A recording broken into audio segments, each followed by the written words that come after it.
A car prowler got an unexpected surprise early this morning when he attempted to steal a car in North Spokane County. That prowler, 22-year-old Benjamin Farnham, was confronted by the vehicle's owner, willing to do everything in his power to keep Farnham from getting away. The confrontation ended with the owner receiving a serious stab wound to his hand. It all happened on the 1500 block of East Center in Mead.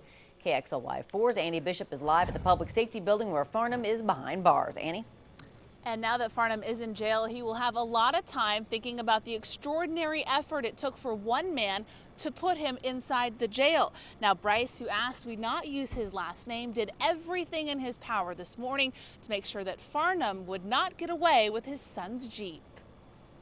I think it's pretty impressive, personally, because that's just my dad. As the early morning fog rises above North Spokane, a crime scene and incredible story are revealed. Getting ready to go to work, noticed a strange vehicle and driving past the house, which is kind of odd. We don't usually get traffic that early in the morning. A few minutes later, the truck stopped outside his home on East Center with no one in the driver's seat. Decided to come out and take a look. Had my coffee cup, just kind of wandering around. I step out. My son's Jeep was, off to the side here, and there's this guy looking in the Jeep. Bryce hollers for him to stop, but the suspect, 22-year-old Benjamin Farnham, dashes inside his truck.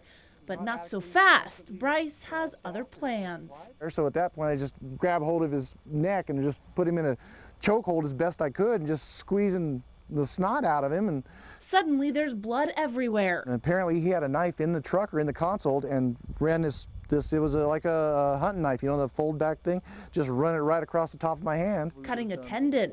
Even so, it's not enough to slow down this Navy veteran. At that point, he took off with my dad attached to him into his truck. He's screaming at me. He says, "Please, mister, don't, I just, don't do this to me." After several minutes, Bryce finally lets go. Police arrested Farnham a short time later. Even with a massive cut, Bryce says he has no regrets.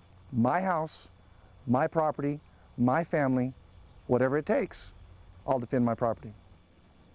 And that cut was so severe on Bryce's hands that he required surgery this afternoon. As for Farnham, he is now charged with felony assault. Reporting live, Annie Bishop, KXLY4 HD News.